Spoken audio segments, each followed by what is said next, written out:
From Memphis, Tennessee, the National Civil Rights Museum presents the 27th Freedom Award.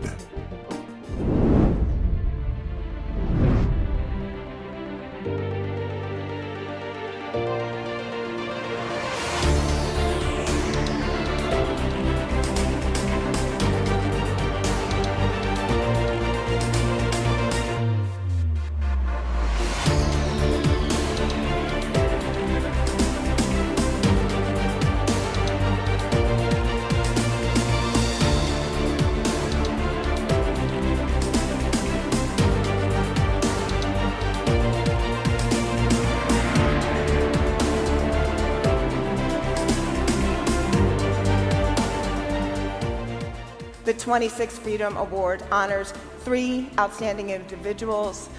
I stand here as a descendant from refugees from the Jim Crow South. So the question at hand in 2017 is, where do we go from here? Tonight, we honor 3 individuals that remind us of the resilience of the human spirit and the importance of remaining vigilant. I accept this award tonight on behalf of Mrs. Beulah May Donald. Couldn't stop the sun from shining, couldn't keep a people down, hear them ask now, where do we go from here? Wherever in the hell we choose. I regret so deeply that I can't be with you tonight to receive this prestigious award that you have so graciously bestowed upon me. This is the city that 49 years ago took something from me and my siblings and my mother. And so tonight, I am overwhelmed that the National Civil Rights Museum, the location of where my father was taken from us, is giving something back to me. We thank you, Memphis sanitation workers.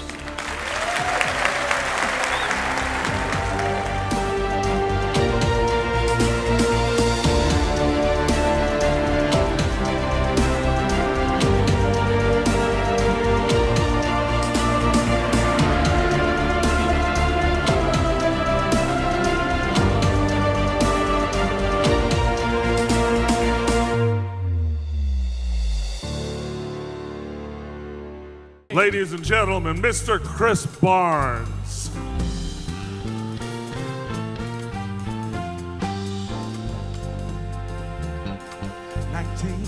What? 1960 who? 1960 what? 1960 who? 19. Hey, the cities are burning, y'all. That ain't right. 1960 what? 1960 who? 1960 what? 1960 who? 19. Hey, these cities are burning, y'all. That ain't right. There was a man,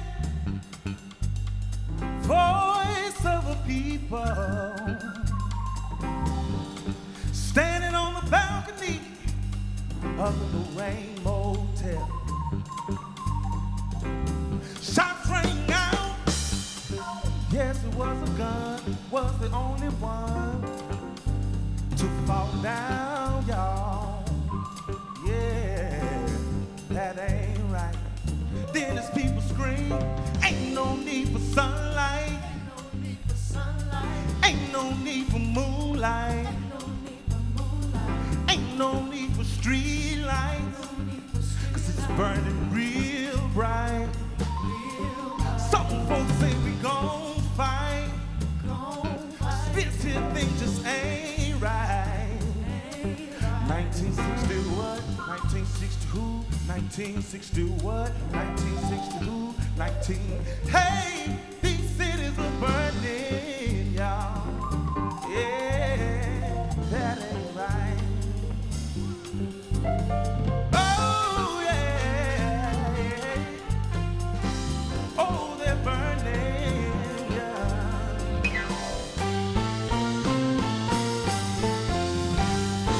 Mr. Ed Mabry. They say if it wasn't for bad luck, black folks wouldn't have any luck at all.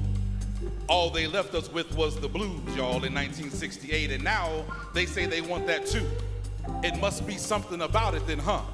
All this black on us, all this shadow and act, this earth and tone, this boom shakalaka, this hoochie coochie, this chakra, this gravel between my nails, this oil slick for a throat, a lump of coal for a heart beating like a tired diamond. All this black cat under a ladder on Friday the 13th, this soot they got all over my soul. They stole my ankh and put this Adam apple in my mouth, killed our black leaders, and then left us this drunk Noah saying he gonna love that animal going 2 by 2, but they love these Negroes with a 4 by 4, said swing, batter, batter, swing. Must be all this satchel in my Satchmo, this Josephina, my Jimi Hendrix, Nina, singing slaves to safety, Santa Maria, Pizza, all them fancy names, but I can't sleep without sirens singing me to sleep.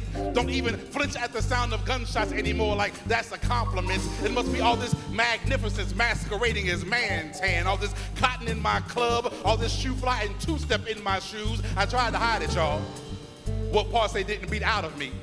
But just as soon as I think shoulder slump savvy, shuffle step spectacular, coon eyes lit, I slip up and let amazing fall out my mouth. Start speaking in Holy Ghost tongues, saying crazy things like, Oprah, Serena, Beyonce, Sandra, say her name, Solange, SZA, Ava DuVernay, Issa Rae, Michelle, OBA, Amazing Grace. How sweet the sound that saves some fool for getting his neck snapped by me. See, I once was Kanye, but now I'm Kanye. Was Jigga, but now I'm Jay-Z. See, I keep messing up in front of them, y'all forgetting my place. Must be all this black that refuses to be anything but beautiful. All this Sherelles and Patti LaBelle, all your hoes get to the encore in this Aretha Franklin all-clave. All this James Brown private plane screaming, I'm gonna take you higher. See, I told Teddy and Curtis, stabbed at Mayfield. I told Teddy don't pin too much grass. I warned Marvin that the world couldn't handle a black man that gay.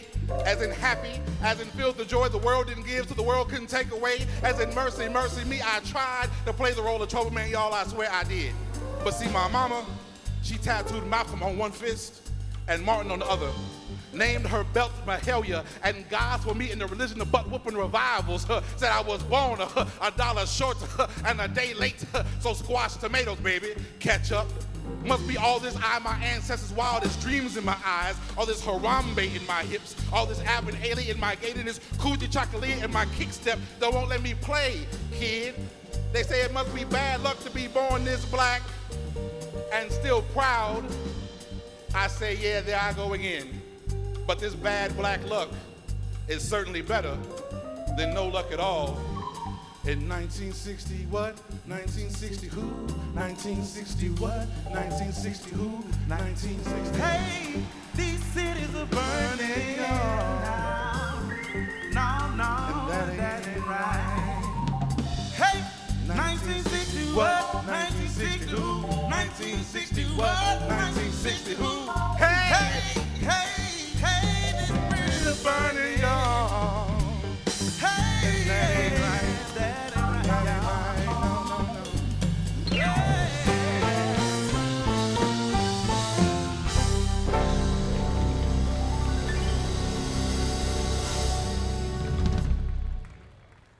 Ladies and gentlemen, Terry Lee Freeman, President of the National Civil Rights Museum. Thank you. Thank you, Ed Mabry and Chris Barnes. What a great way to start the show. 1968. While we dedicated 2018 to commemorating the 50th anniversary of Dr. King's assassination, we recognize the enormity of the year 1968. CNN called it the year that changed America. Smithsonian Magazine called it the year that shattered America. I believe it may have been the year that revealed the two faces of America.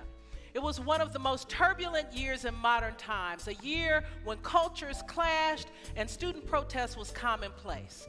It was a year when peaceful nonviolence was questioned and challenged as being too slow an approach to solving urgent problems. It was a year of tragedy, marked by not one, but two assassinations, Dr. King and Robert F. Kennedy. And it was the year when pop culture highlighted the America we hoped would be. 1968. The Vietnam War, the persistence of a separate and unequal society, and the rise of feminism really helped define the year. In January, 5,000 women marched on Washington, led by 87-year-old Congresswoman Jeannette Rankin, in protest to the war. Sanitation workers here in Memphis illustrated to the world the economic injustice they endured on a daily basis. Meanwhile, the Kerner Commission, appointed by President Johnson, boldly stated that our nation was moving toward two societies, one black, one white, separate and unequal. 1968. At South Carolina State in Orangeburg, South Carolina, police opened fire on students protesting segregation at Orangeburg's only bowling alley. 3 were killed and 27 were injured. Within the same month, 15,000 Latino high school students in Los Angeles walked out of their class to demand their right to a better education. At Columbia University, students take over 5 buildings on campus and briefly hold a dean hostage, calling for the university to cut ties to military research. At the 1968 Democratic National Convention, already reeling from the assassination of potential Democratic presidential nominee Robert F. Kennedy, Hubert H. Humphrey is nominated, while violence breaks out between Chicago police and protesters of the Vietnam War. And gold and bronze medal winners Tommy Smith and John Carlos take advantage of their First Amendment right by lifting their fists at the Olympics in protest to the violence and poverty among African Americans. 1968 was also a year of firsts and beginnings.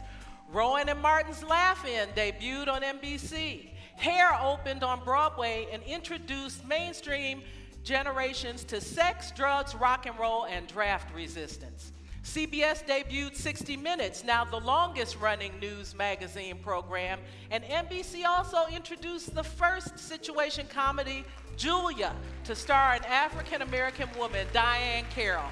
Chrissy was introduced by Mattel as Barbie's friend, and African-American models graced the covers of Ladies' Home Journal and Glamour magazine for the very first time. In the world of music, the Beatles released their hit, Hey Jude, on their new Apple label, and the Queen of Soul, Aretha Franklin, released her album, Lady Soul, which included top hits Chain of Fools and A Natural Woman. Although discrimination persisted in both overt and covert ways, African Americans continue to push forward. Arthur Ashe becomes the first black man to win a Grand Slam tennis tournament by winning the US Open. Sadly, Private First Class James Anderson Jr. posthumously becomes the first black recipient of the Medal of Honor. And proudly, Shirley Chisholm becomes the first black woman elected to the US House of Representatives, 1968. It was a year of dichotomies and a year that had a significant impact on our 3 honorees. The Honorable Joe Biden, 47th Vice President of the United States, Reverend Jesse L. Jackson Sr., and J.R. Pitt Hyde. The events of that year helped mold them into the individuals we honor tonight: a public servant, a freedom fighter, and a philanthropist. Tonight, you will hear more of their stories, and we will pay our respects to the woman who taught us how to spell the word, R-E-S-P-E-C-T, the Queen of Soul, born right here in Memphis. 50 years later, we can see the similarities to 1968. Our brave young men and women of the military are still deployed in foreign lands. Young people protest the injustices they see occurring throughout the nation. Athletes continue to bring focus to the killing of unarmed black men and women. And for the first time in history, we have 3 African American candidates running for governor in the states of Florida, Georgia, and Maryland. So tonight, we hope as you hear the stories of these 3 gentlemen that you are inspired to follow in their footsteps and work to make your community a more just place for everyone. But before I go, I want to share what we hope will inspire a movement of human decency and empathy. And we're thrilled to have the filmmaker, Mateo Servant, and the little star, Lala Maldonado, with us this evening. Please stand, Mateo and Lala, so the audience can see you. everybody. We want you to open up and spark a connection.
Ladies and gentlemen, please welcome back our host for the 27th Freedom Award, Michaela Angela Davis.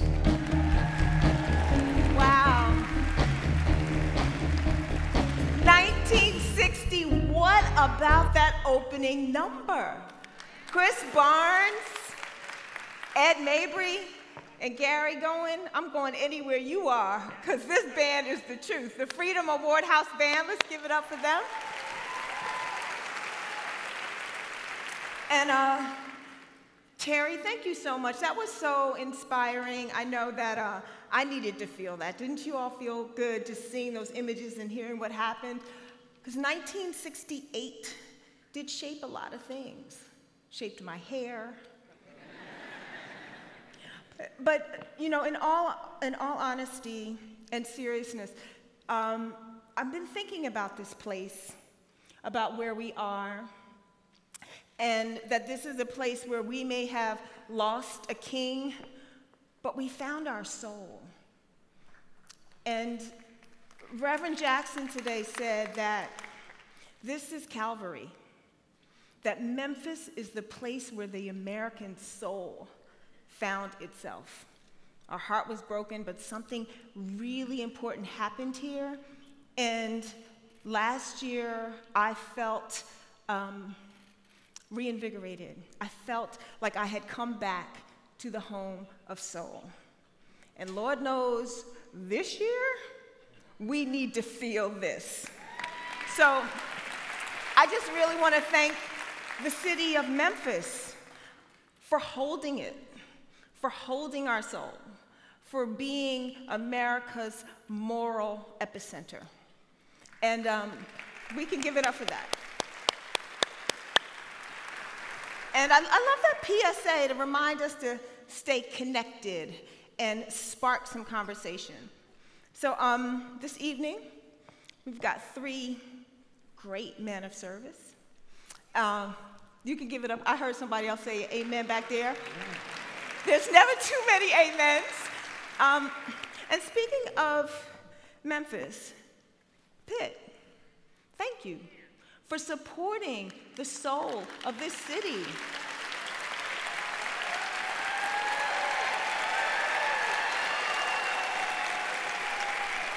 You are a great philanthropist, and you know where to put your energy in education. This morning when you said, when you fight the good fight is when you're gonna get the greatest resistance, and you are fighting the good fight, sir. Thank you. We appreciate you. We appreciate you. Reverend Jackson. Ooh, I'm verklempt already because this is early in the evening to feel this, but I was thinking about you particularly. You know, anyone who's been to the museum, you've all been there, yeah? It's so intimate, it's so real. It's so real what happened. But this time, when I was on that balcony, I thought about you. On that balcony, 50 years ago. Not as an icon, but as a young black man, and that was your friend. That was our king, but that was your comrade, that was your friend. This is personal. Thank you for always coming back here, and thank you for bringing us back.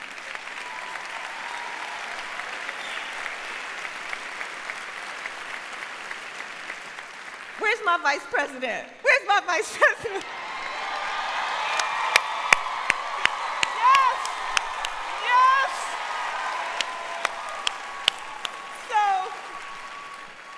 So we know there would not have been an Obama presidency if it weren't for Michelle. You know, we tell the truth here. But we are clear that that was an Obama-Biden ticket. We know that. And we know that we would not have had our first African-American president if it were not for you, sir. Thank you. We know that's true, yes? It just even had a good ring to it. Obama, Biden, Obama, Biden. It just worked. So thank you. Thank you all for your service. And I'm going to do something. I've never done this before, but I'm going to ask the audience to indulge me. We're going to thank the sponsors. And even though corporations aren't people, but people work at corporations. So, and things like this can't happen without their support. So after I say the name of each sponsor, I want you all to clap and think about all the people working at these places. Okay? Will you do that with me tonight? Okay. International Paper.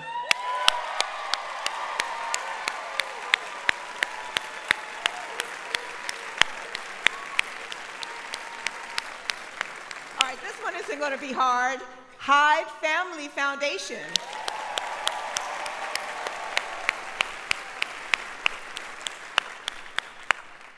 FedEx Corporation. Where's my girl from FedEx? There you are. So she asked me, was I going to wear something outrageous tonight? So I have on Dapper Dan. Custom-made Gucci Dapper Dan for this event. I don't know if it's outrageous, but it is a black designer, so I know what I'm doing. Okay. Ford Motor Company.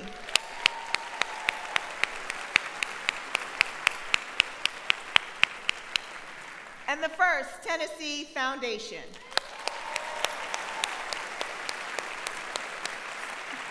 So all of those foundations and corporations that are made up of people are presenting sponsors, and we're so grateful to you. And to all of you who got all dressed up to come here. I saw so many shoes that I could take, so many really good hairdos. Like Terry, do you all see Terry's, yes, she was serving. We saw that. But this is going to be an amazing, inspiring evening. You think you know these men? Wait till you see what happens. Thank you. Please welcome Roland Webb, founder and CEO of Freedom Preparatory Academy Charter Schools.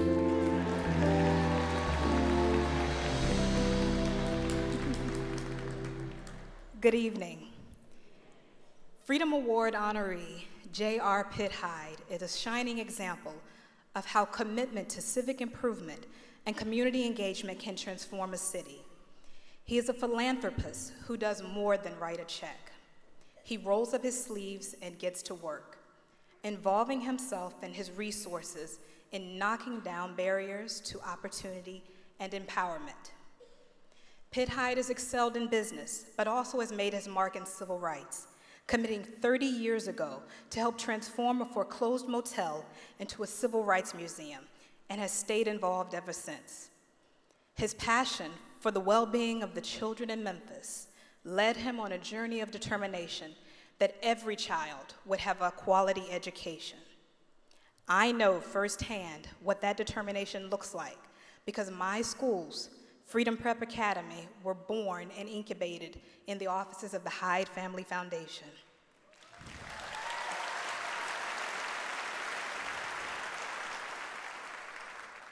Please join me as we pay video tribute to Pitt Hyde, a man whose philanthropy and love for his city have led to a lifetime of opening doors and enriching lives.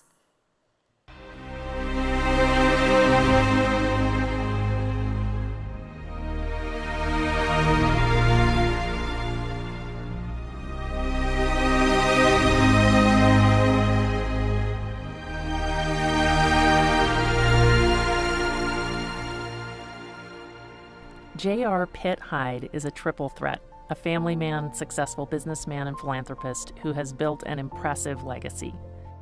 A graduate of the University of North Carolina at Chapel Hill, Hyde took over the family business, Malone and Hyde Grocery Stores, which became the third largest company in its industry, and he became the youngest CEO on the New York Stock Exchange for a decade.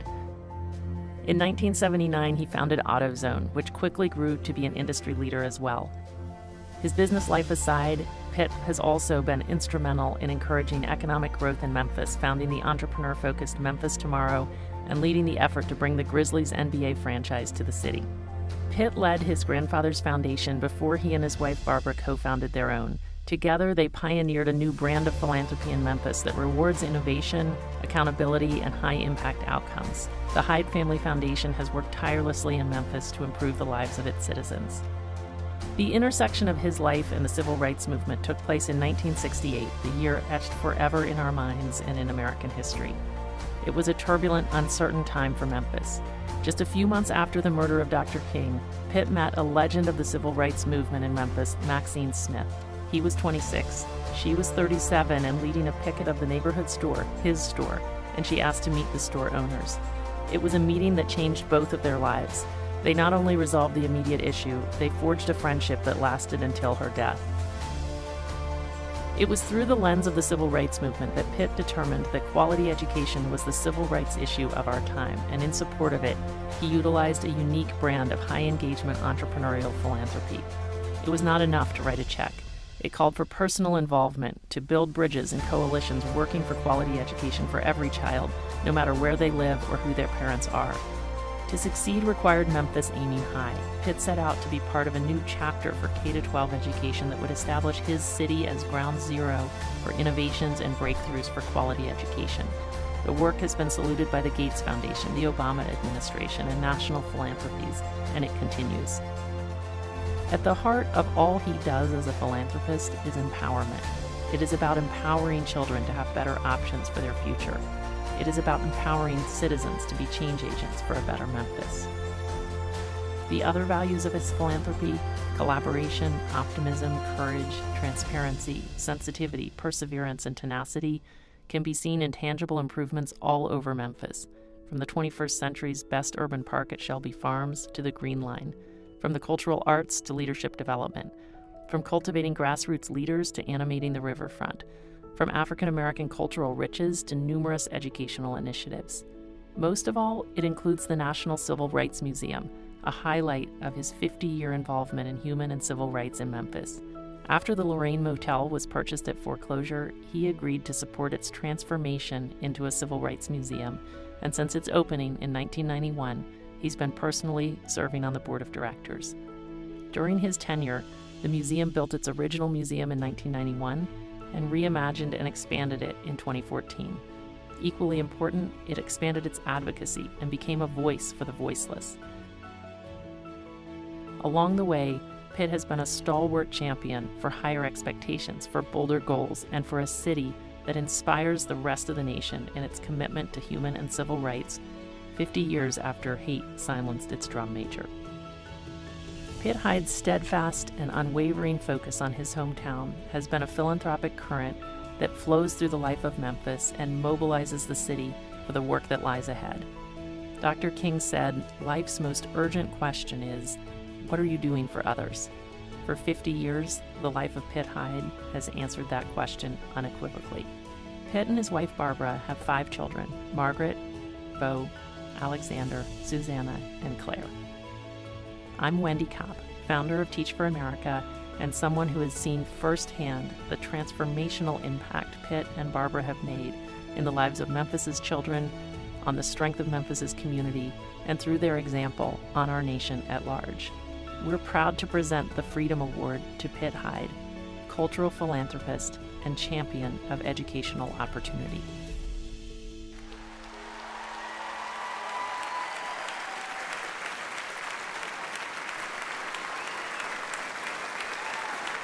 Ladies and gentlemen, Pitt Hyde.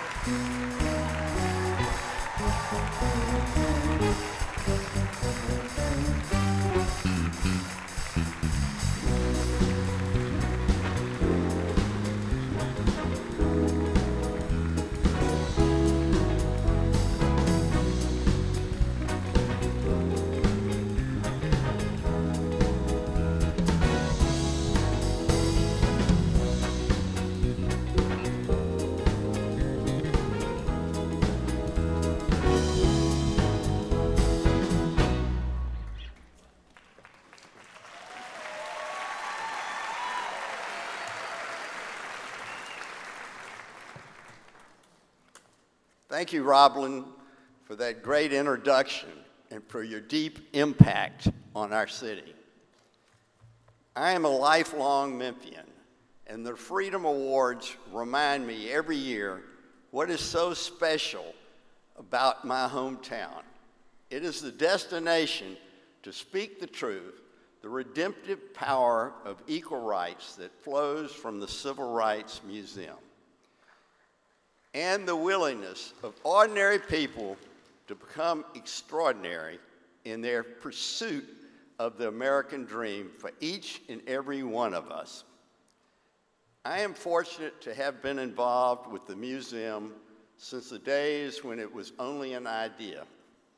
I am grateful for the opportunity to serve this great institution because I have become friends and colleagues with men and women who transform a place of tragedy into a place of reconciliation, where Dr. King's words are proven every day that unnamed truth and unconditional love have the final word in reality.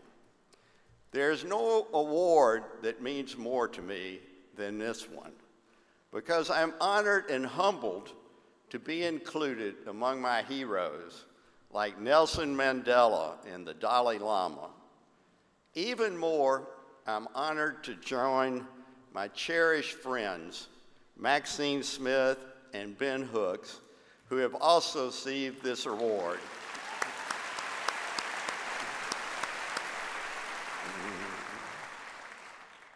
I am also honored to accept it from a museum that is a unifying beacon of goodwill and inspiration to the city, nation, and the world. In describing the Civil Rights Museum as only Ben Hooks could, he said it is a sacred place consecrated by the blood of a martyr to civil rights.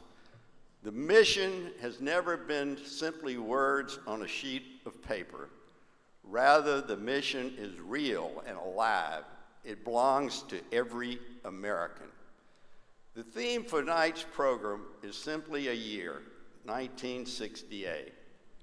And it is hard to think of a time that had more impact on our city and our country. It is also the year my involvement with the civil rights movement began. One of our supermarkets was being picketed, and the leader of the pickets demanded to meet with the CEO. I agreed to the meeting with the leader. It was Maxine Smith. Some of you can remember how she was portrayed negatively and worse in the news media at the time as a friend, firebrand, and I approached the meeting with trepidation and concern. To my surprise, when it came time for this meeting, in walked a charming, impressive person, and within minutes, we had worked out any differences and became friends for the rest of our lives. Over the years, we came together many times to work on projects to improve the city that we both so dearly loved. Eventually, we would come together to help make the Civil Rights Museum a reality and to serve on its board together, along with our dear friend, Ben Hooks. We shared a passion for education and a belief that every child, regardless of where they live, the color of their skin, or the income of their parents, deserved a quality education.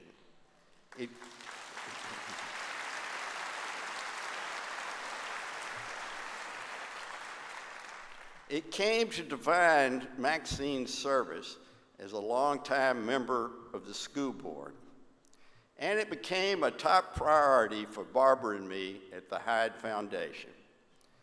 I was taught in my family that one of the great benefits of being successful in business is to have the opportunity to give back to the community in a meaningful way. Through the lens of the Civil Rights Movement, I can state with conviction that even today, 54 years after Brown versus the Board of Education, access to quality education for every child remains the civil rights issue of our time.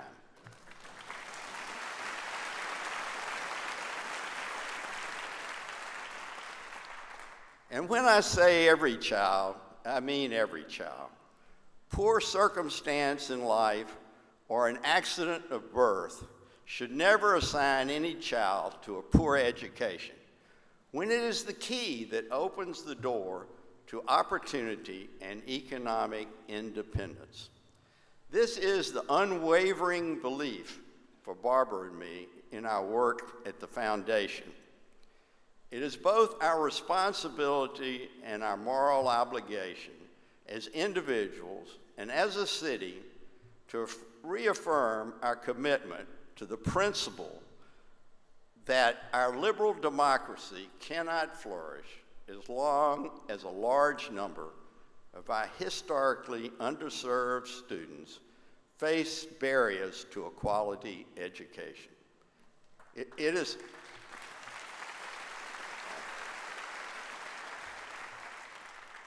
because our city joined together that Memphis was recognized by national foundations and the Obama administration as a laboratory for education built on the principle that every child can show dramatic improvement and respond to higher expectations when given the opportunity of a quality education.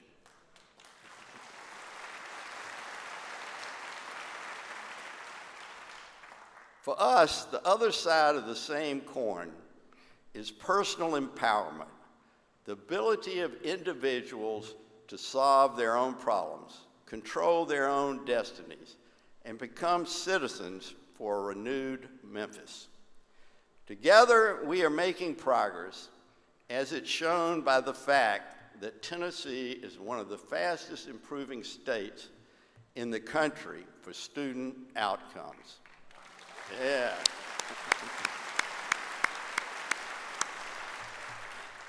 This success would not be possible if it were not for Memphis, but we have a long way to go, and our journey is far from over.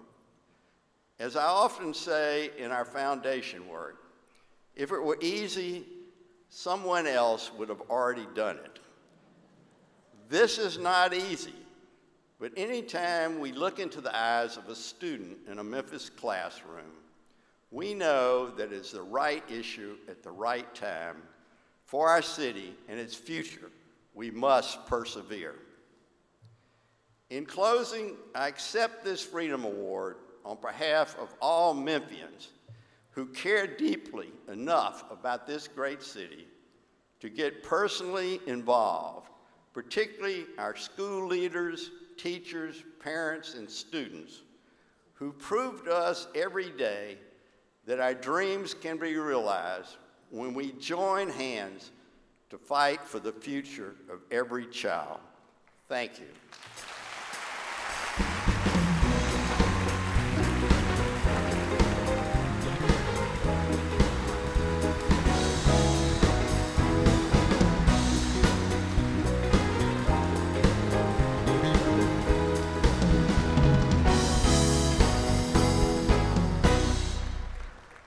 Ladies and gentlemen, please welcome David J. Bronzek, President and Chief Operating Officer, FedEx Corporation. Good evening. Good evening. What a great night tonight is. Only a few people ever have made the same impact on America that our next honoree has done for this country. Reciting the achievements would take me literally all night long. And I'm sure we would all like to be here all night long to hear them. However, we've decided to make a video at the end of my presentation that sums it up quite nicely. Our honoree marched with Dr. King, took on a leadership role for him in Chicago, and was in the parking lot of the Lorraine Motel right here in our city, April 4th, 50 years ago, when Dr. King was taken from us. He has worked for equal rights and improved economic opportunities for African Americans and disadvantaged people of all races. He has traveled literally the world on his various missions from Kenya to Kosovo. His personal diplomacy across the decades has led to the release of American prisoners abroad and sought to promote peace in numerous troubled countries around the world. That's pretty amazing. We really can't appreciate where we are today or how much further we still need to go unless we fully understand the history made before. And he helped us all make that history. So ladies and gentlemen, please join me as we pay a very special tribute to the Reverend Jesse Lewis Jackson, Sr.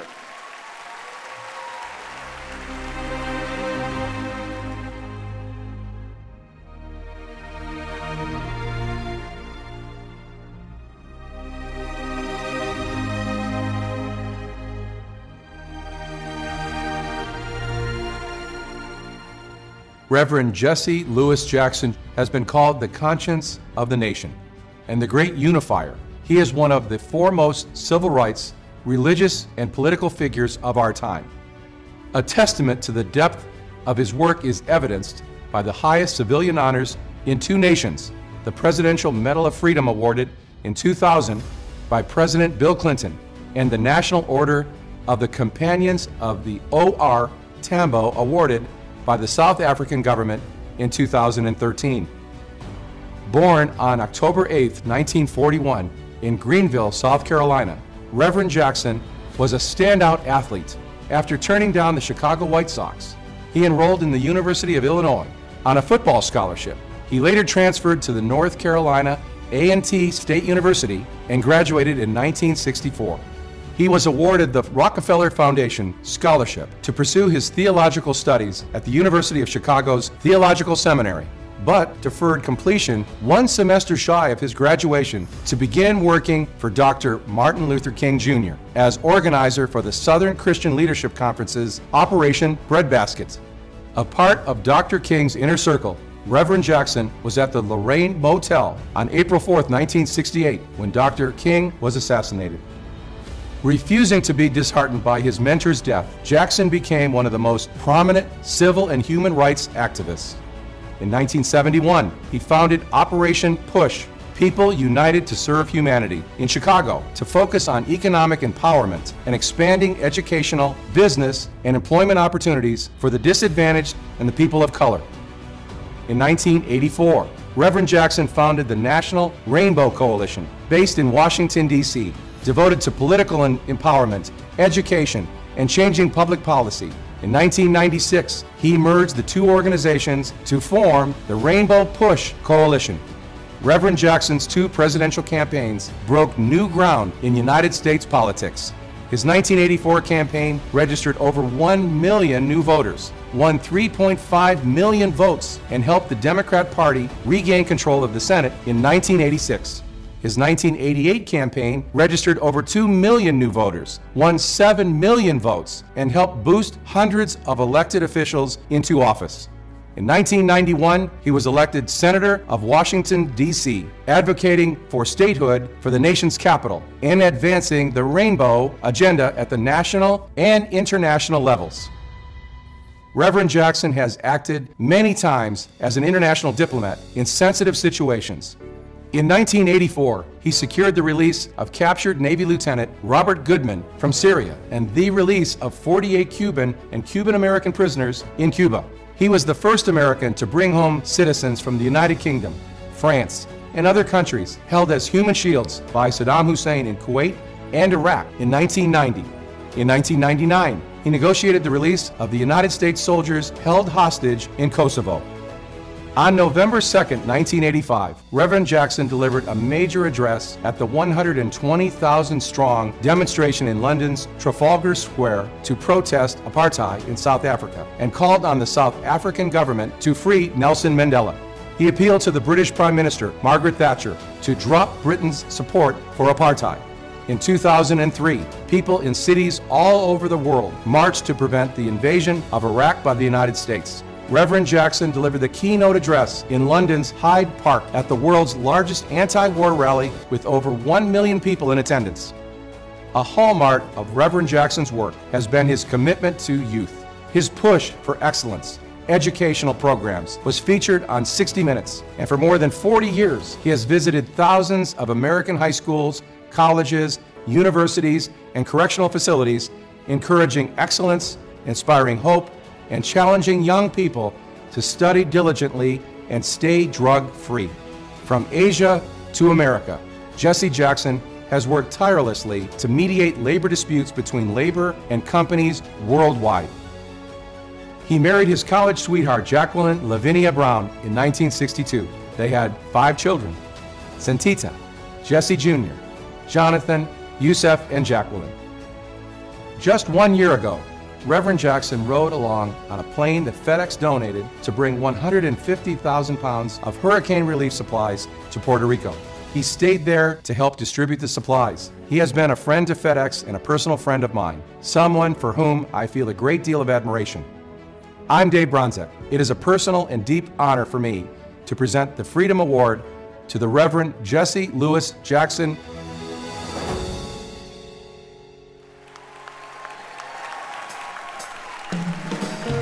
Ladies and gentlemen, Reverend Jesse Jackson.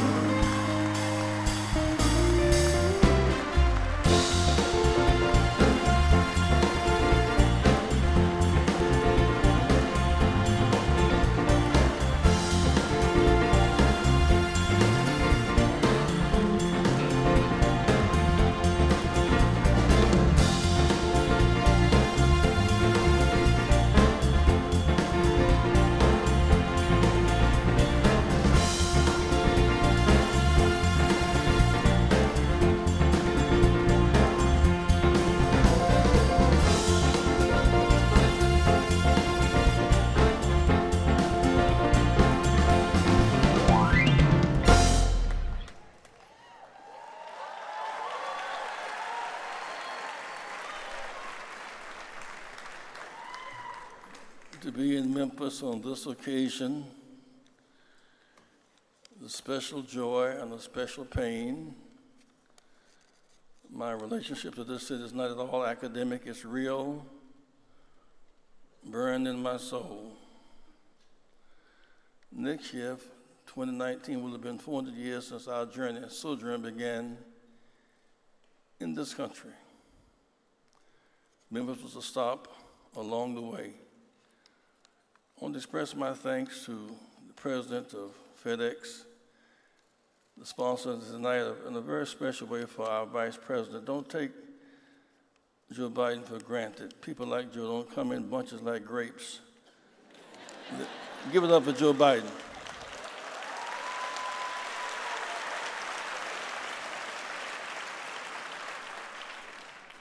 They're kind of rare like pearls. I want to express my thanks to my wife couldn't make it tonight. My eldest daughter, Santita, is here. Stand up, Santita, please.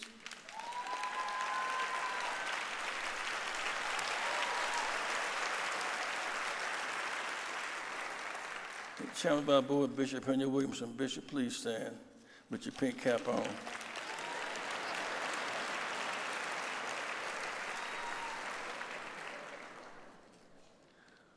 We're here tonight not because Dr. King died, because he lived.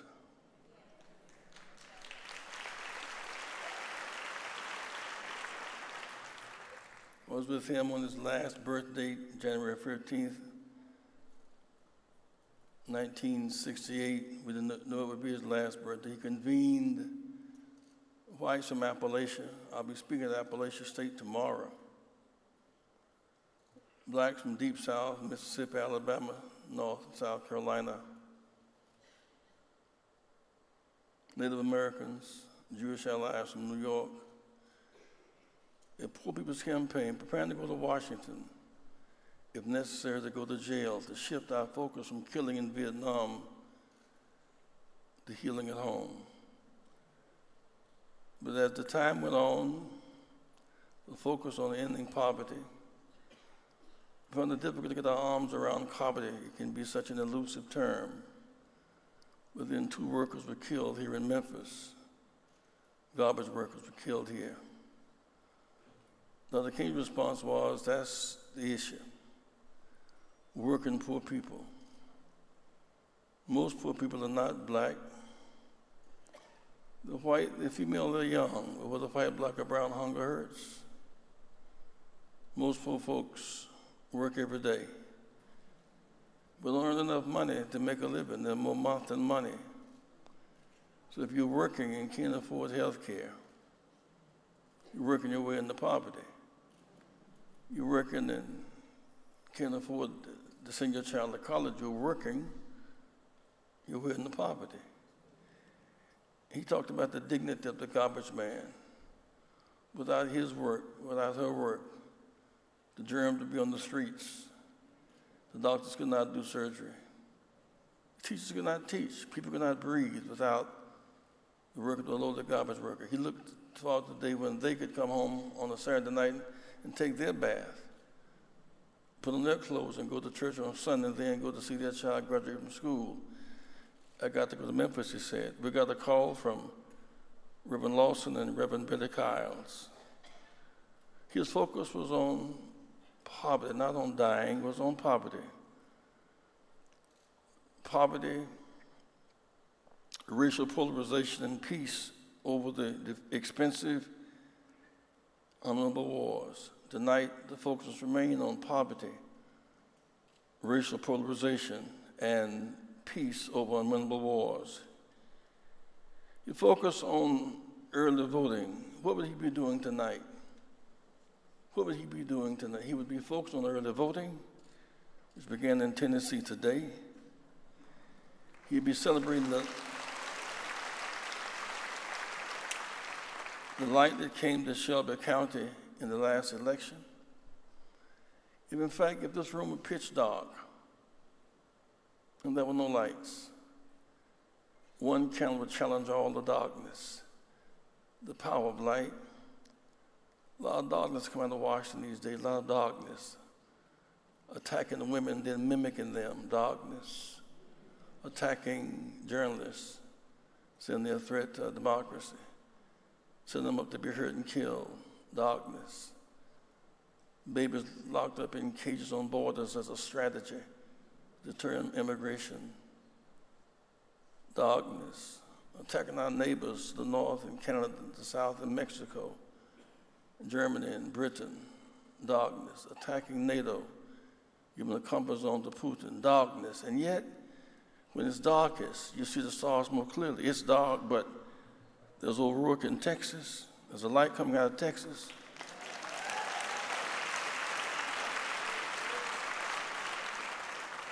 It's dark, but where Emmett Till was killed, there's now Mike Esper running for senator in Mississippi. It's dark, but where there was Rosewood in Florida, the stolen election in 2000, there's now Gillum running for senator, for governor in Florida. It's dark in Georgia, where Maddox held up an axe handle to threaten our freedoms, and now Stacey Abrams is going to be the next governor of Georgia.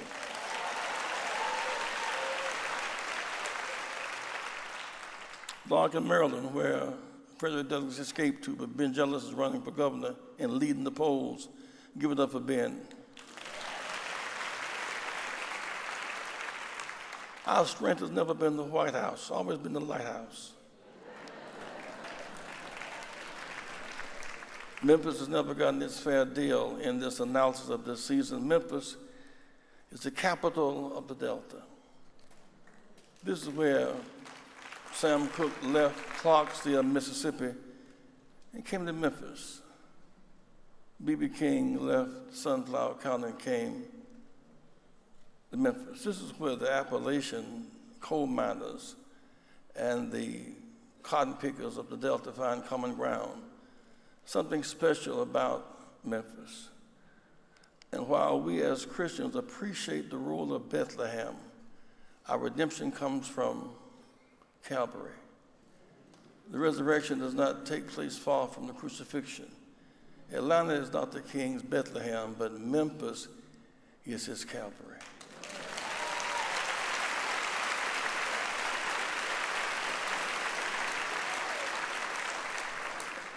Bad news is the Calvary. The good news is the resurrection takes place not far from the crucifixion.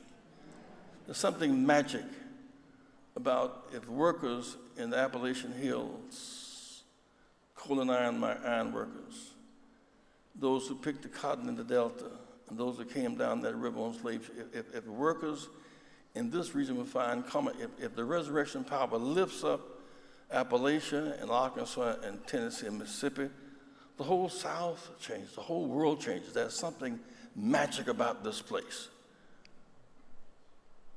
Something when FedEx is here. You must know that FedEx sent more planes to Puerto Rico than our government did. Well, thank you, Mr. David.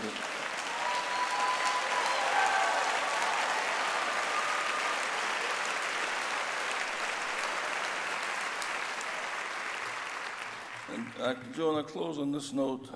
When Jesus was crucified, they went back to the tomb, but he was not there. They didn't have a lot of celebrations around the tomb. He was not there. We go to the museum, but he is not there. He is searching for people to register and vote and regain their sense of consciousness and confidence. He is somewhere making crooked ways straight and exalting valleys. He's somewhere trying to free the unjust jailed. He knows that there are those who are free should be jailed, and there are those in jail who should be free. You'll be somewhere tonight trying to exalt us to another level of consciousness and love one another as he has loved us. To reconcile Appalachia and the Mississippi Delta is our great moral mission. Lastly, we learn to survive apart. But we have a greater lesson, learning to live together. The Civil Rights Movement won in the South. You couldn't have Toyota in Mississippi if we had not won. You couldn't have the Grizzlies in Memphis, nor the Titans in Tennessee if we had not won. You couldn't have Georgia playing Alabama and Atlanta if we had not won the battle. The day Dr. King gave that speech from Memphis to Texas, to Mississippi, to Florida, we couldn't use a single public toilet. We couldn't rent a room at Holiday Inn with money. We couldn't buy ice cream at Howard Johnson's. Black and brown soldiers sat behind Nazis on the American military base in 1962. But tonight, we have won those battles.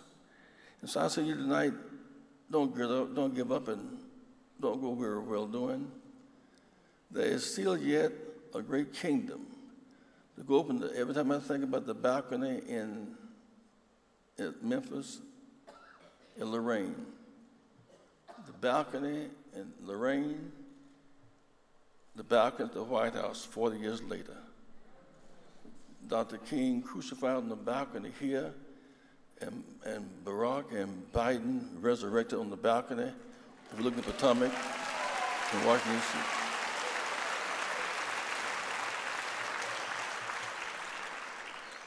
We become so used to black president, we expect another one.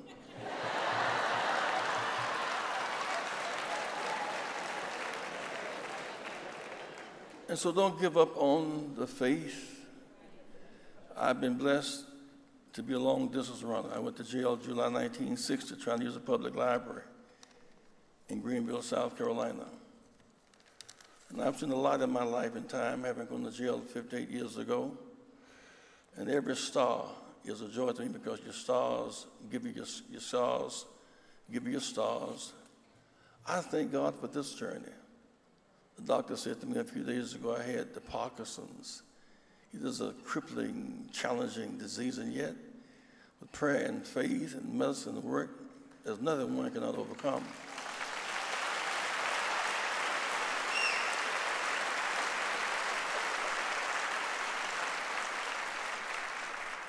If Roosevelt could bring us out of depression in a wheelchair, I can lead kindly on. I'm 77, but Moses started preaching at 80.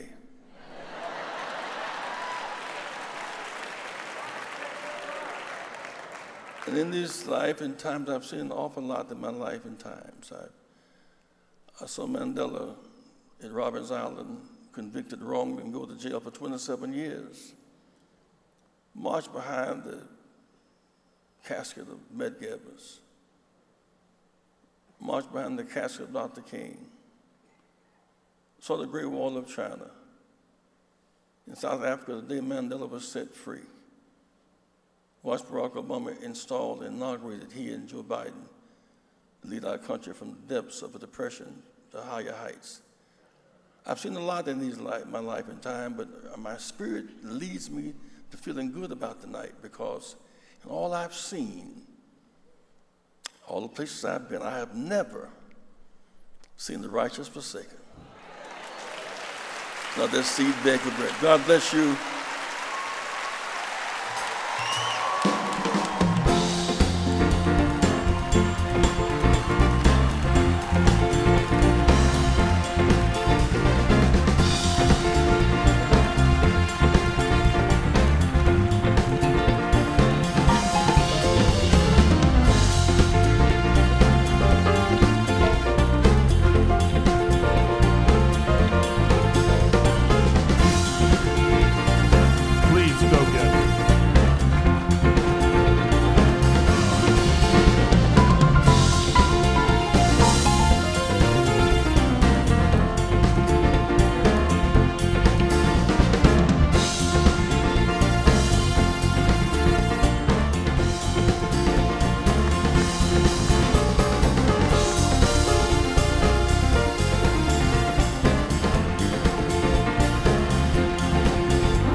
Welcome Barbara Hyde, Chair and Chief Executive Officer, Hyde Family Foundation.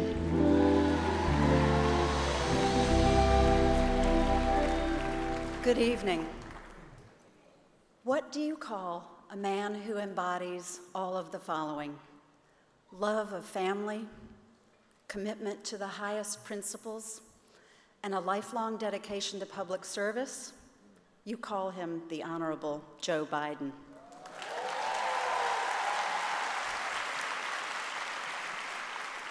Our honoree tonight has a distinguished track record of leadership, both in the Senate and as our 47th Vice President, a track record that has left an indelible mark on U.S. politics and public life. He began as one of the youngest U.S. senators in history, fighting first for criminal justice reform, which led to his support of hate crimes legislation and affirmative action, as well as significant efforts to expand and extend voting rights. As Vice President, he focused on human rights internationally, as well as civil rights and economic equity in America.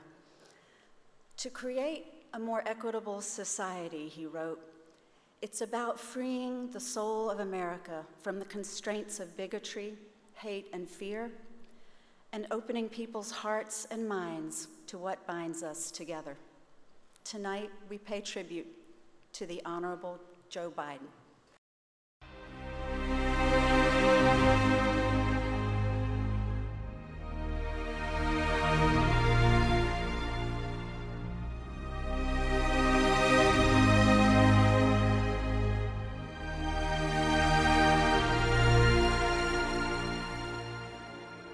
Joe Biden has been many things to many people: councilman, senator, vice president. For me, he has always been my beloved father. Joseph Robinette Biden Jr. was born in Scranton, Pennsylvania, the first of 4 siblings. When Scranton fell on hard times, the Biden family moved from Pennsylvania to Claymont, Delaware. He graduated from the University of Delaware and then went on to Syracuse Law School. In his final months of law school, one of his only political heroes, Dr. Martin Luther King Jr., was gunned down. And not long after, his other political hero, Robert F. Kennedy, met the same fate. Just as the civil rights movement awakened in him a need to engage in public life as a high schooler, participating in marches at the segregated movie theater downtown, the loss of these giants stirred in him a higher calling. He quit his job at a prestigious law firm and joined the Public Defender's Office. Not long after, he won a seat on the Newcastle County Council in an upset. Then, at age 29, he was elected to the United States Senate, the 6th youngest senator in U.S. history. But weeks before being sworn in, he experienced a grief so profound that he wasn't sure if he could get up and keep going. That's when he filled his broken heart with the strength his mother gave him. Out of something terrible, something good comes if you look hard enough. So began a tradition that would continue throughout his career. A daily round trip by train from Wilmington to Washington, getting home in time to tuck his children in at night. As a senator from Delaware for 36 years, Joe Biden established himself as a leader in facing some of our nation's most important domestic and international challenges. As chairman or ranking member of the Senate Judiciary Committee for 17 years, then Senator Biden was widely recognized for his work on criminal justice issues, including the landmark Violence Against Women Act in 1994. As chairman or ranking member of the Senate Foreign Relations Committee for 12 years, then Senator Biden played a pivotal role in shaping U.S. foreign policy. He has been at the forefront of issues and legislation related to terrorism, weapons of mass destruction, post-Cold War Europe, the Middle East, and Southwest Asia. And on a frigid January day in 2009, he was sworn in as the Vice President of the United States, serving alongside our 44th President, Barack Obama. Joe Biden continued his leadership on important issues facing the nation during his 8 years as Vice President, traveling over 1.2 million miles to more than 50 countries. He convened sessions of the President's cabinet, led interagency efforts, and worked with Congress in his fight to raise the living standards of middle-class Americans, reduce gun violence, and address violence against women. In the final year of the administration, he led the Cancer Moonshot, an international effort to end cancer as we know it, an effort inspired after another crushing loss in his life. when his namesake and my big brother, Bo, died from the disease. Since leaving the White House in January 2017, Vice President Biden has continued his legacy of expanding opportunity for all, both in the United States and abroad, with the creation of the Biden Foundation, the Penn Biden Center of Diplomacy and Global Engagement at the University of Pennsylvania, the Biden Cancer Initiative, and the Biden Institute at the University of Delaware. Through these nonprofit organizations, my mom and dad are developing programs designed to advance smart policies, convene experts and world leaders on the issues that they care most about, and impact the national debate about how America can continue to lead in the 21st century. The man you are honoring tonight with this prestigious, historic, and remarkable award is my father, a man who raised his children to respect all people with dignity and kindness, who taught his children that they were no better than anyone, but to remember that they were good enough, who taught his children to investigate, to learn the people's history of the United States, and to know our past in order to change our future, who taught his children by his example, by the way we watched him treat all men with dignity and respect. The same respect for the janitor was given to the CEO, who taught his children that silence is complicity, abuse of power the greatest evil, and that standing up for what you believe in moments when it's not convenient, is the true test of one's character. He is our hero. I wish I was with you tonight to receive this award, but I am with you always. I am home fighting against structural violence and institutional racism, just as you taught me. Congratulations, Dad. You are the wind beneath our wings. You so deserve this honor, and I love you. Ladies and gentlemen, please welcome the Honorable Joe Biden.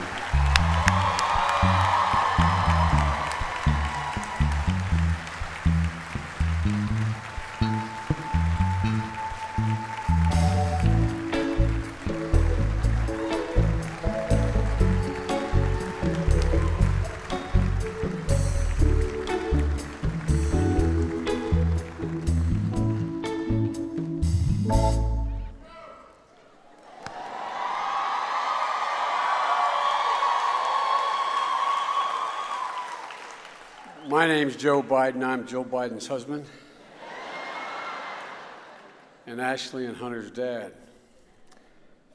Barbara, thank you. I hadn't seen that.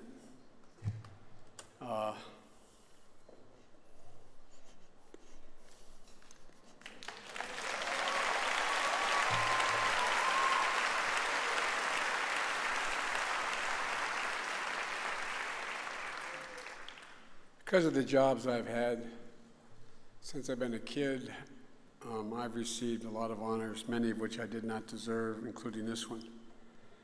But this is the greatest honor I've ever received.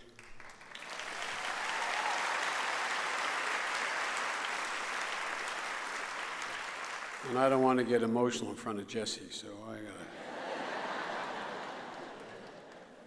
Barbara, thank you very much. Hyde, you've done an awful lot for this city. You're a good man.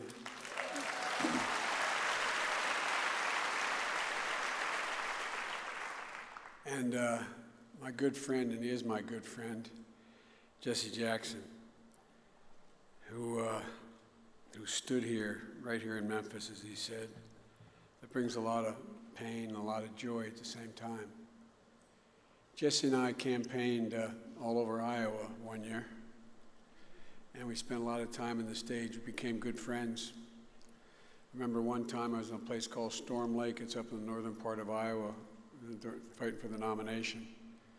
We're standing before one of the thousands of events you do in Iowa.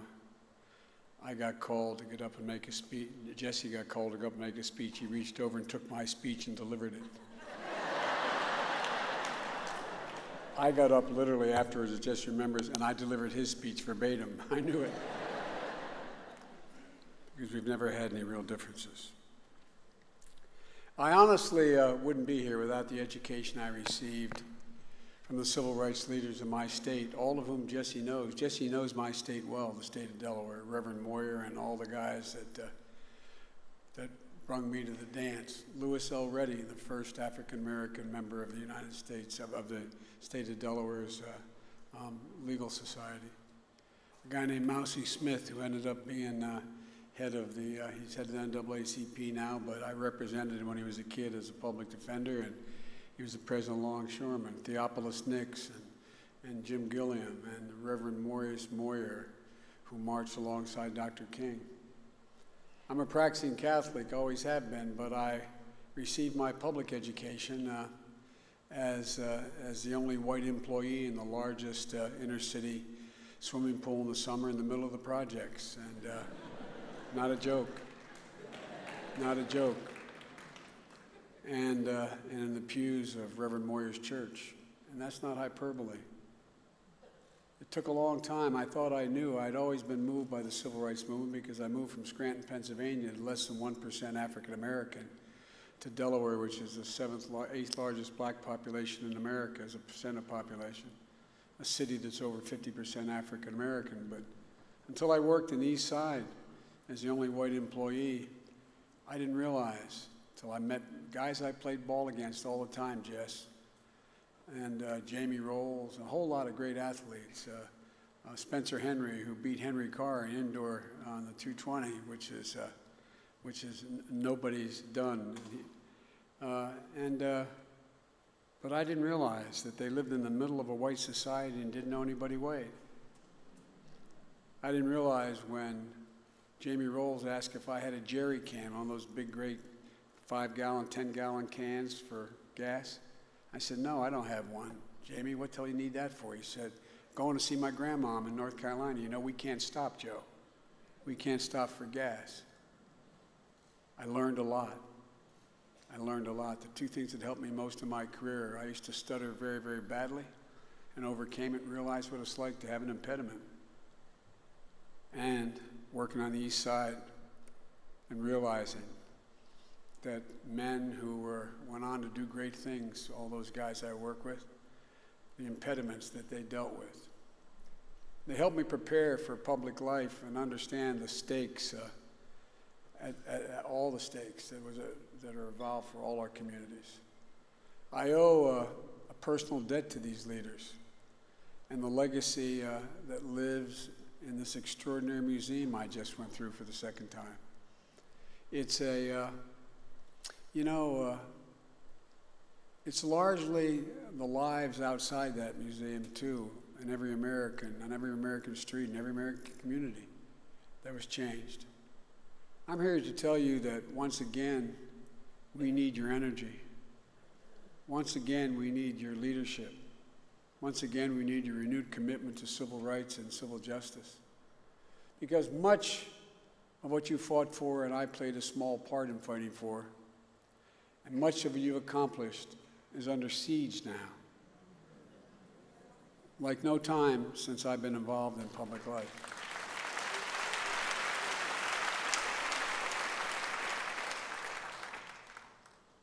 I got involved because my state was segregated. But we need to renew this struggle now.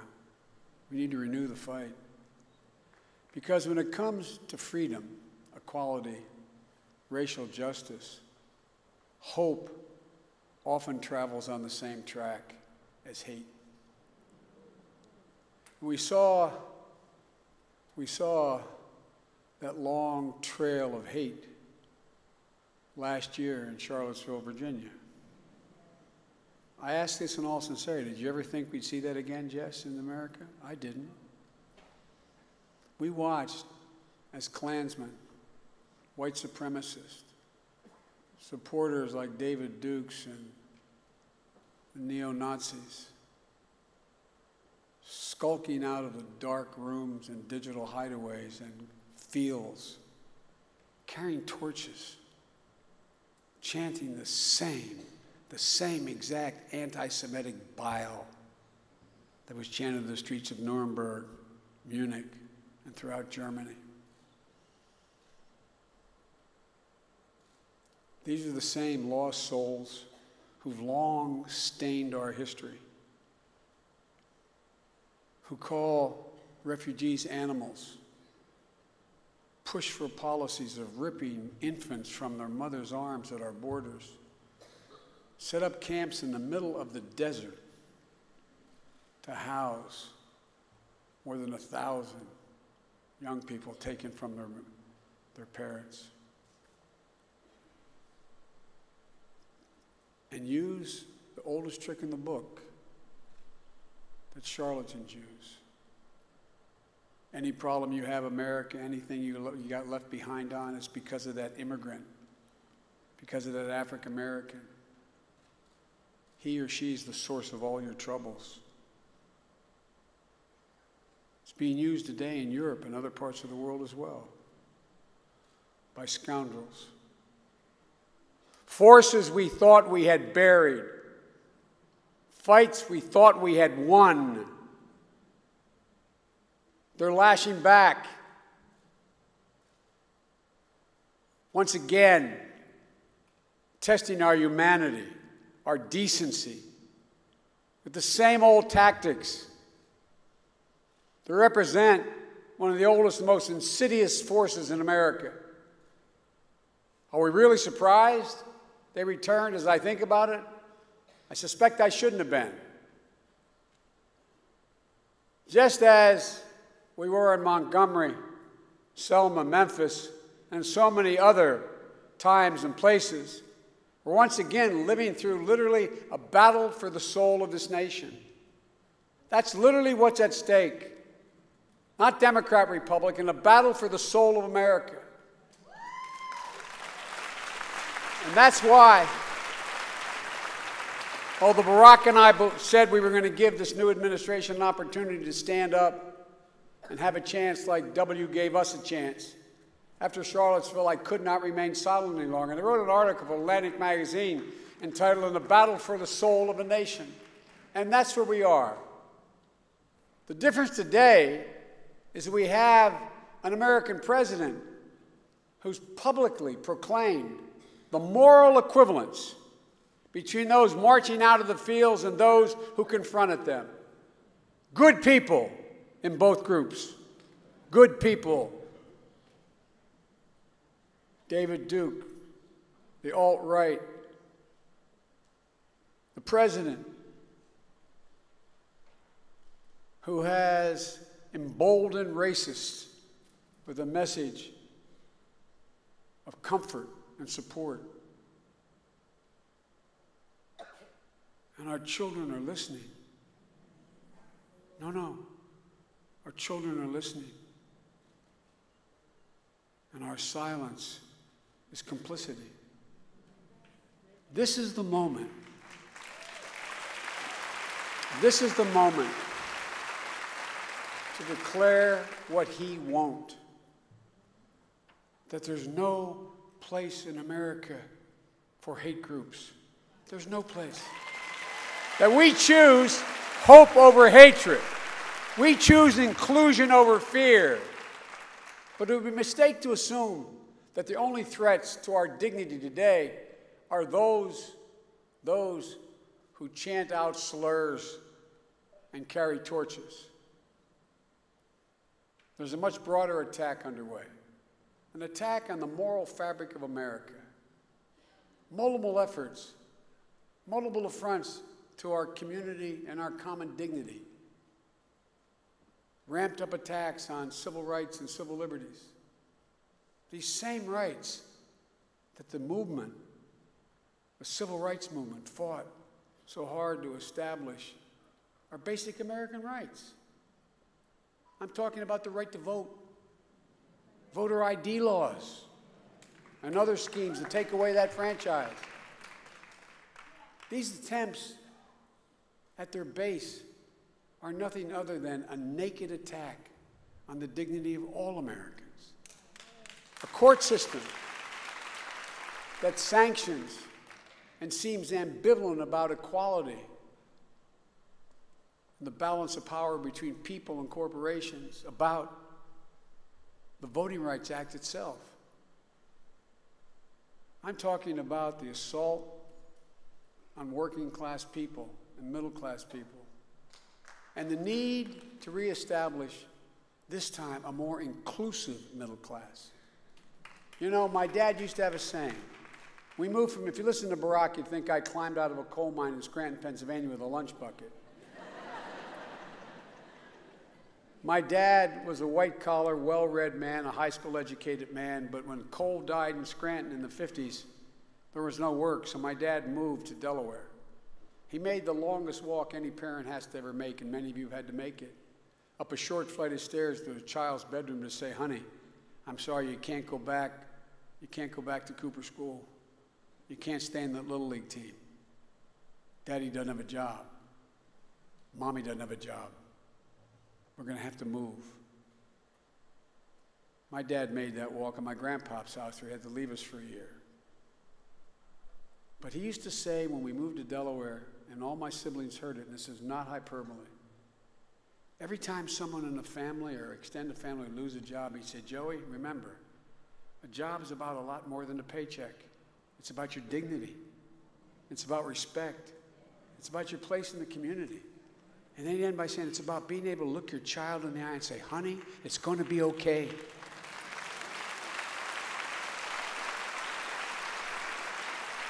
He believed, as I do, that every single one of us deserves to be treated with dignity. Given the opportunity to pursue the possibilities that most Americans enjoy and that America's about. This is who we are as Americans. This is America.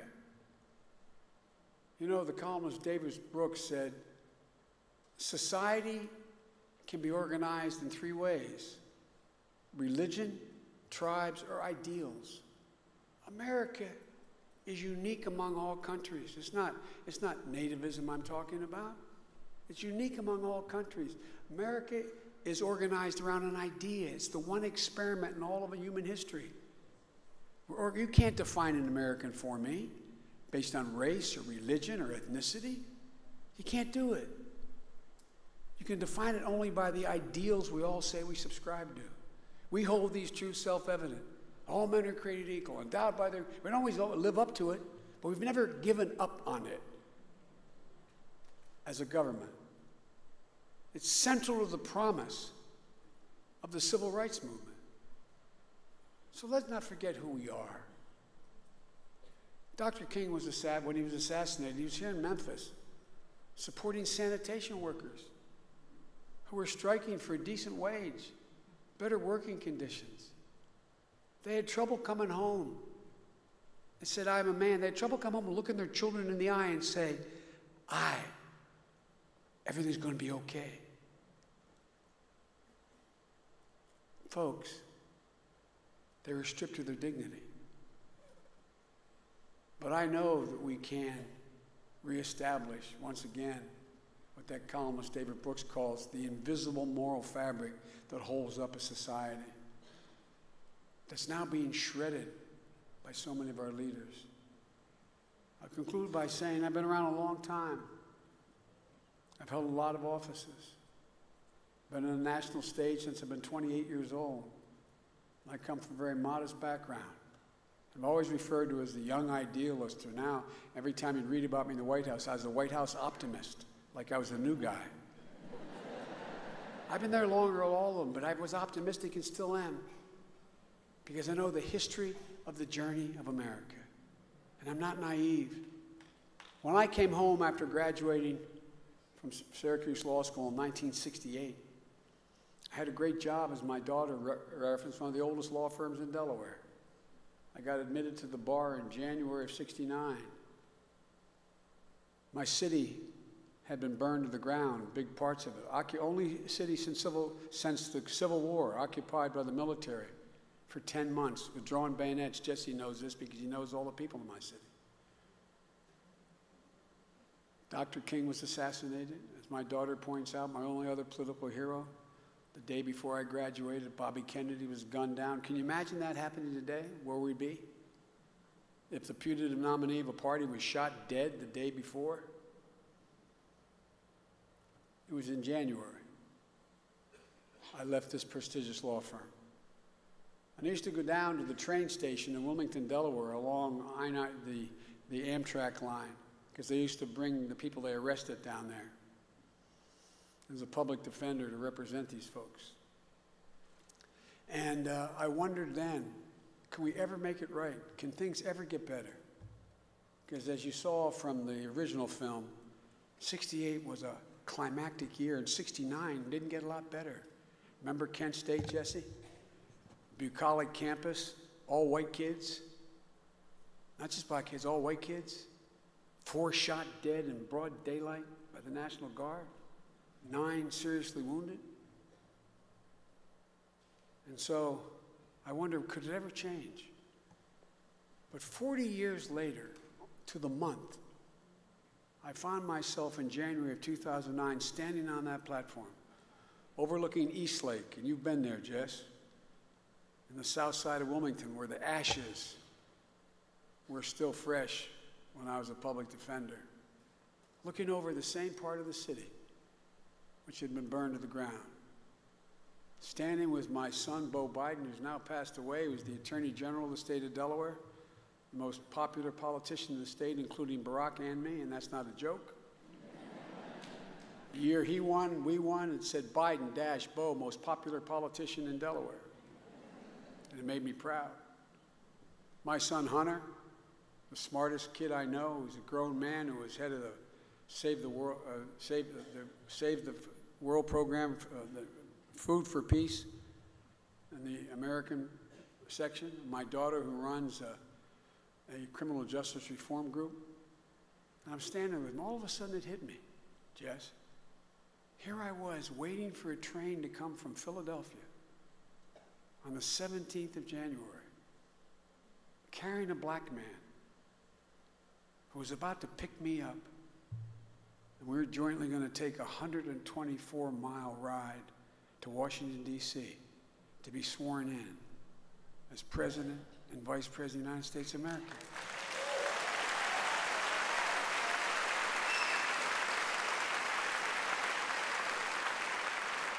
It hit me like a thunderbolt.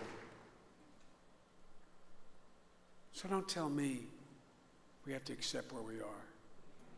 Don't tell me things won't change. Don't tell me that we can't restore hope in this country. Don't tell me that anything is beyond our capability. This is America. We've done it before, and it's time to do it again. God bless you all, and may God protect our troops. Thank you, thank you, thank you, thank you for this great honor.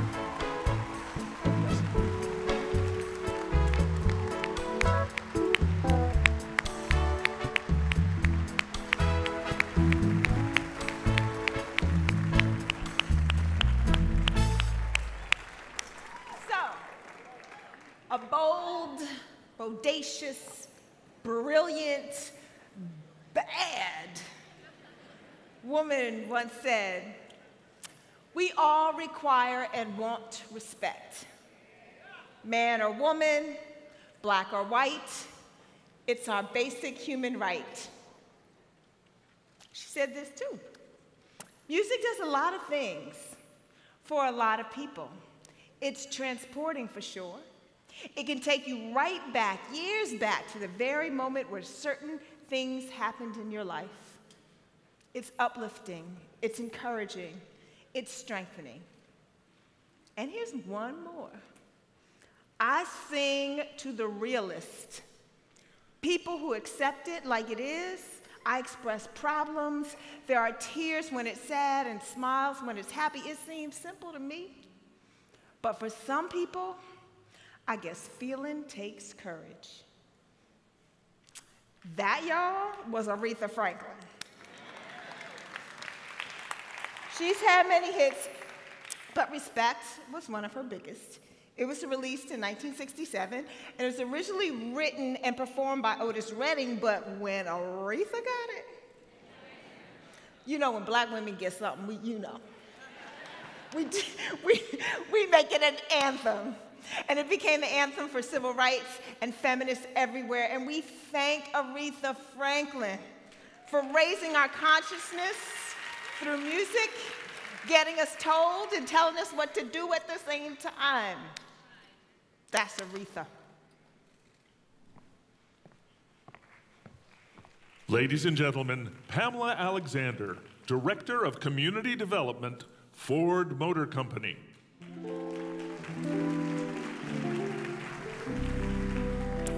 Good evening, everyone. I want you to close your eyes for a moment and think about your favorite Aretha Franklin song. I'm hearing "Say a Little Prayer" in my head right now. I know you have one. We all do. Some of you are already humming it. Well, before it's over, you'll be doing more than that. You'll be standing on your feet, singing along, dancing, because that's what Aretha's music does to you. Tonight, we pay tribute to Aretha Franklin, a woman we've loved for as long as we can remember, and who sadly we lost this year. She made her way to the Lorraine Motel a few times, before, during, after recording sessions, or just to hang out, as did many artists then. Her rich legacy of music, the movement in her music, the love in her music, and the message in her music lives on. Oh, I forgot, open your eyes now, if you still had them closed. Some of you are still daydreaming. Call me when you get it together, but it better be with R-E-S-P-E-C-T.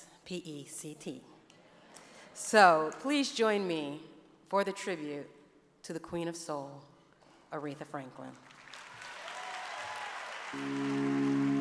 I was around 8 or 9. My dad asked me to sing that day. Had he have not been a minister, he could very well have been a great singer. I really didn't want to sing, but he heard the possibilities and he continued to encourage me to sing. And thank God he did.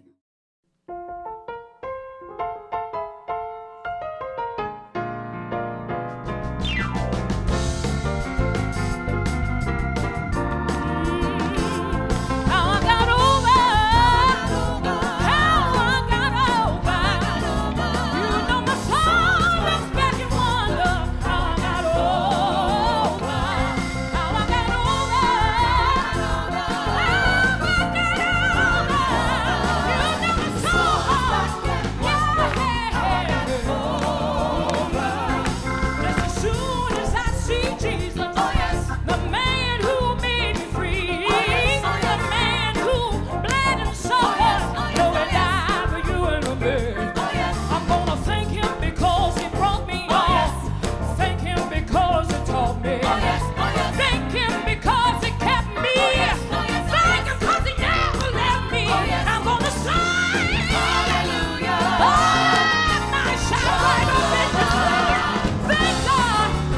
He's the kind of guy that would say it better way.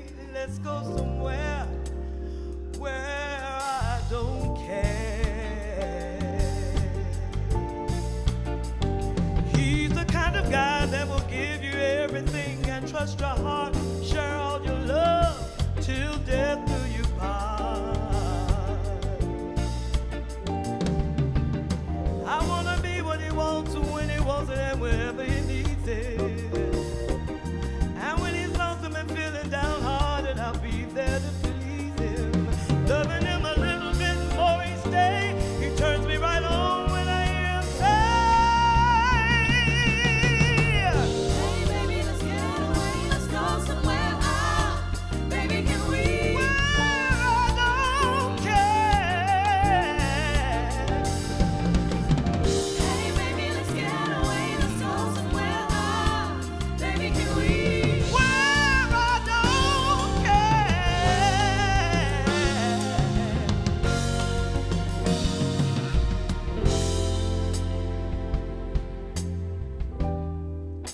I got a call the other day. It was my sister Carolyn. She said, Aretha, come by when you can. I got something I want to tell you. Oh, ooh. Gotta find me an angel, yeah, to fly away with me. Gotta find me an angel, ooh, to set me free. My heart's without a home. I don't wanna be alone. Gotta find me an angel. Yes, I do. In my life. In my life. In my life.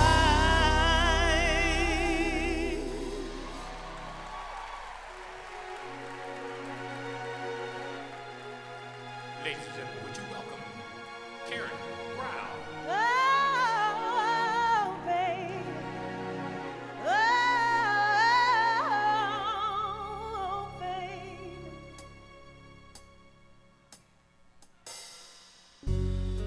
Love was always supposed to be something wonderful to me. To watch it grow inside yourself, to feel your heart inside yourself. Sometimes it hurts to love so bad when you know you're giving it your best. Sometimes it hurts to even laugh. You feel 1,000 miles from happiness. Sometimes the pain is just too much. And it hurts like hell. That's the way it feels.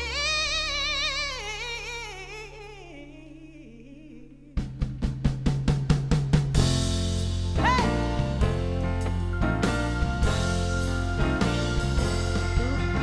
You're a no-good heartbreaker. You're a liar and you're a cheat. And I don't know why I let you do these things to me. My friends keep telling me that you ain't no good, but what they don't know is that I'd leave you if I could. I guess I'm uptight and I'm stuck like glue, 'cause I ain't never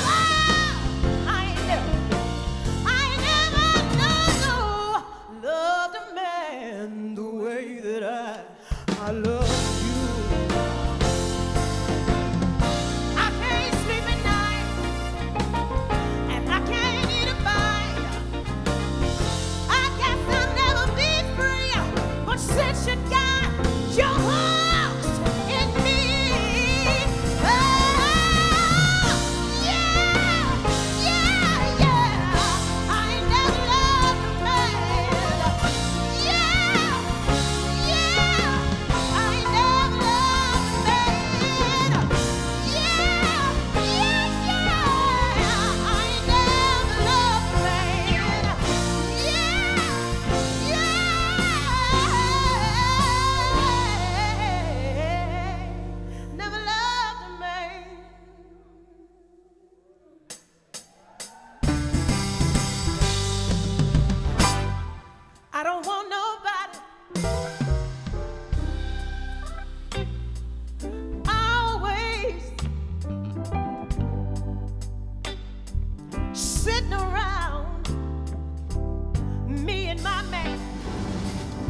key to my peace of mind.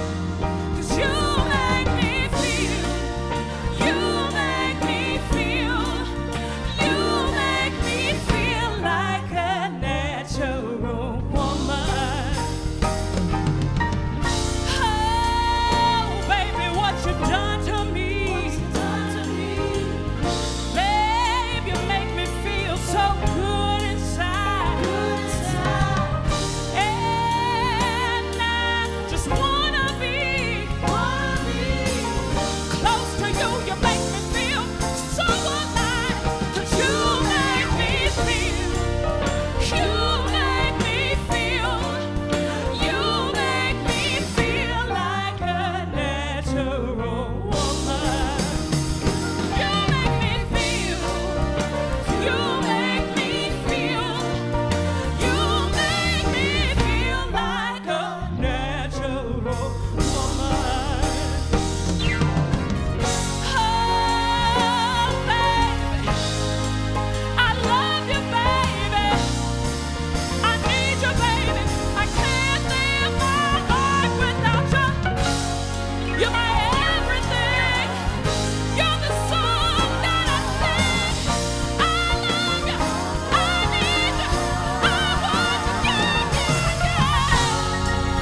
Ladies and gentlemen, please welcome Aretha's family, her son, Kelf Franklin, first.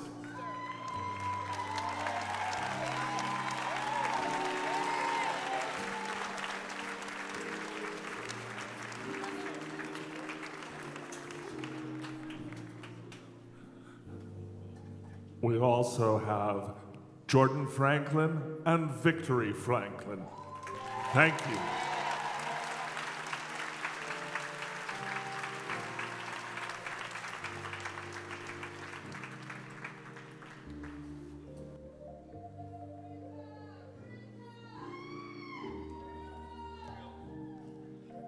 Good evening to everyone. First, I'd like to say thank you for everyone turning out to a wonderful evening. Thank you.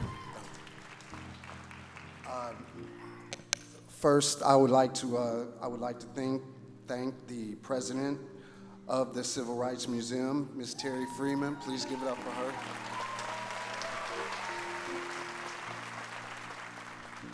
I'd also like to thank Ms. Faith Morris. Please give it up for her as well. Ms. Pamela Anderson.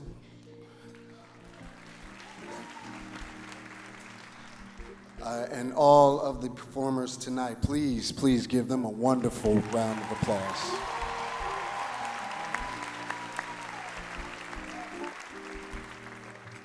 Also, all of the people of Memphis, please give yourselves a round of applause.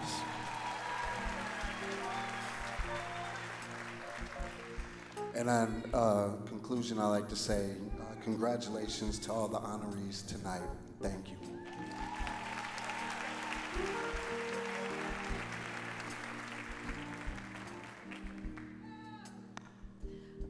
Good evening. So I just want to first say thank you for having my family and I here tonight, and I want to say thank you for the award, for the tribute. It was beautiful and moving, and probably one of the best that I've seen, so thank you for that.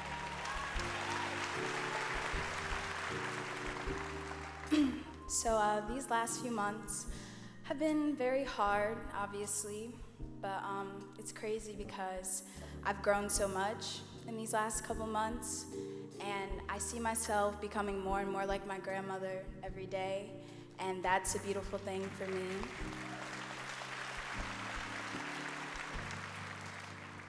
So just want to say thank you for all the love, for all the support.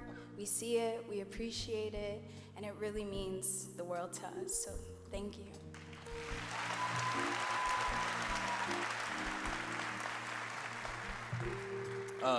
How's everybody doing real quick? First and foremost, let's give a round of applause for that tribute. That was really beautiful. Over the last few months, you know, I keep getting asked what's one thing that I want my grandmother to be remembered by. And it kind of just made me think and realize that, you know, a lot of people know Aretha Franklin, the singer, and Aretha Franklin, the fierce businesswoman. But not a lot of people know her heart and how big her love was. And, you know, she really cared. She really, really, really cared about people and about humanity. And I think that's definitely important. Her attitude was almost like that's how you're supposed to be, and that's what we're supposed to do. And more specifically, that's what a queen is supposed to do.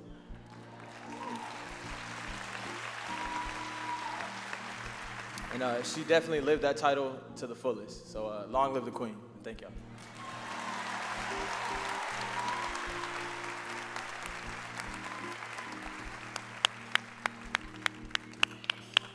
Now that's how you honor a queen. Oh my God, I was taking off my shoes. Where are you? I almost threw 3 shoes at you. And whoa. Wow, thank you all. I know I'm supposed to say things, but I'm like a mess back there. Were you all up on your feet out here? That was incredible. That was incredible. Outfit changes and everything. Wow. Kelf, Victory, Jordan, we're friends now. Thank you so much. I rode with them to the museum I just got in the van with them. I was just talking, where you from? We from the D. Oh, you cute. What's going on? And I'm like, where are you going? We're going to, and they let me know who they were. And this is a testimony to what you were saying about your grandmother. I saw your heart first. You all are smart. You're about it. You're wonderful. You're woke. And that's why I liked you. But then, you know, and Kels, that's a testimony to you as a father. There you are. Your children are beautiful. So, the honorees, they're behind me. Where's Pitt? Where's Pitt? Pitt is hiding. Hi, Pitt. Reverend Jackson just gave me that joke. Pitt Hyde. Reverend Jackson. The Honorable Joe Biden. Such amazing men, amazing work, amazing talent, amazing city. Gary, I think you did it. You established Memphis as the home of soul. We talked about it. This is where American soul is. So you all can mark it. Today was the day that we renamed Memphis the home of soul. Al Billings from Stax Records. Al Billings from Stax Records. Let me give him the mic. Say that again. You had something to say? Al Billings from Stax Records. Give it up for Al Bell. Oh, thank you. On the set. So, thank you all for coming tonight. You know what to do tomorrow. You know what to do the day after that. You're going to vote, right? You're going to take lots of folks with you. And I hope to see you all next year. And have a good night. Be good to each other. Thank you. Thank you. Ladies and gentlemen, thank you for joining us for the 27th Freedom Award of the National Civil Rights Museum. Open up, spark a conversation, and have a safe trip home.